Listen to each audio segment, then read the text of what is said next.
Oke, baik, perkenalkan, nama saya Fadil Ibrahim. Jadi kali ini saya akan menjelaskan atau mempresentasikan tentang AI, Artificial Intelligence atau kecerdasan buatan, terkait yaitu fase dalam pengambilan keputusan. Oke, langsung saja kita ke yang pertama, yaitu di sini terdapat bagan pengambilan keputusan. Yang pertama itu ada trigger atau masalah peluang yang memicu proses. Yang kedua ada perspektif development, yaitu pengembangan pandangan berdasarkan memori organisasi dan faktor lingkungan. Yang ketiga ada perspektif sintesis, diskusi pengambil keputusan, menyatukan problem, space, dan solution space. Yang keempat ada actions atau solusi dipilih dan diterapkan. Yang terakhir ada results, yaitu hasil dievaluasi jadi pengalaman untuk keputusan berikutnya.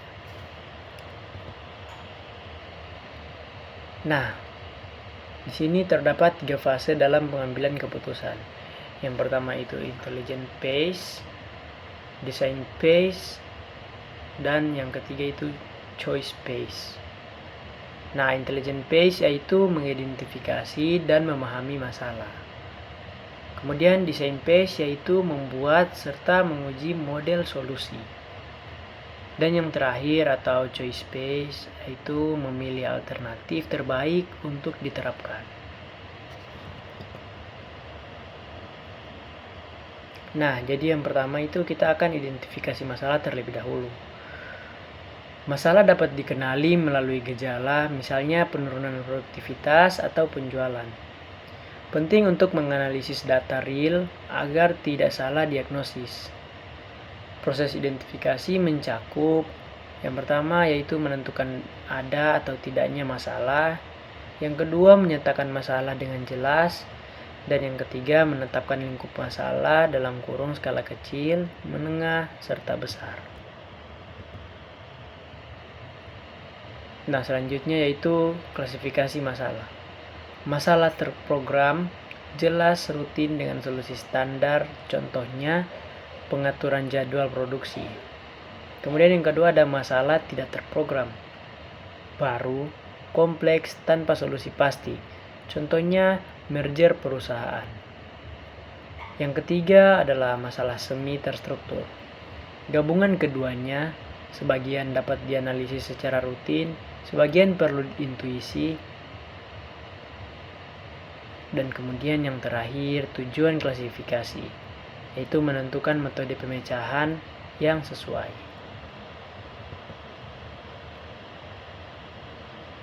Kemudian kita lanjut ke penguraian masalah. Masalah yang kompleks dapat dipecah menjadi submasalah.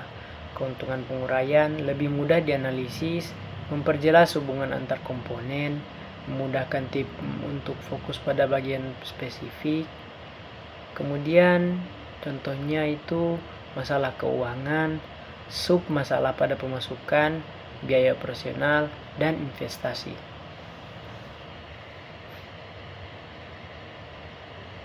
Kemudian kita lanjut ke kepemilikan masalah. Masalah hanya ada jika ada pihak yang mengakuinya. Kepemilikan penting agar ada tanggung jawab menyelesaikan masalah. Tanpa pemilik, masalah dianggap bukan prioritas dan bisa berlarut-larut. Hasil akhir fase ini adalah pernyataan masalah secara formal. Kita lanjut ke fase yang selanjutnya yaitu design phase. Setelah masalah jelas, masuk ke tahap merancang solusi. Di sini kita difokuskan ada pada 3 hal, yaitu yang pertama mengembangkan alternatif solusi, yang kedua membuat model yang merepresentasikan masalah, yang ketiga menguji apakah model valid dengan kondisi nyata. Tujuan utamanya yaitu menemukan solusi yang layak diterapkan. Kemudian kita lanjut ke pemodelan masalah. Model adalah representasi sederhana dari masalah nyata. Variabel keputusan, pilihan tindakan, contohnya strategi pemasaran. Kemudian variabel hasil, tujuan yang ingin dicapai, contohnya laba dan efisiensi. Model bisa berupa matematis, logis, atau sistematis.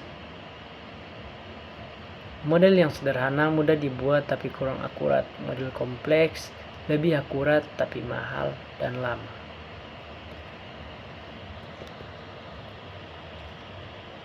Nah, di sini kita punya alternatif solusi.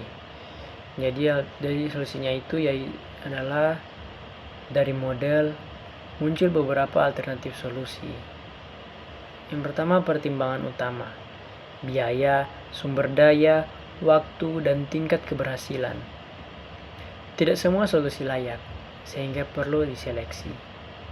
Contohnya, untuk masalah produksi, alternatifnya bisa tambah tenaga kerja, otomasi mesin, atau alih daya atau outsourcing. Nah, kemudian pada prinsip pilihan terdapat dua model. Yang pertama, model normatif, dan yang kedua model deskriptif. Nah, kita ke yang pertama terlebih dahulu, model normatif, yaitu berbasis teori atau model matematis yang bertujuan menemukan solusi yang sempurna atau optimal. Contohnya mencari strategi pemasaran dengan laba maksimum. Kemudian model deskriptif, berbasis realitas di lapangan, mencari solusi yang realistis meskipun tidak optimal.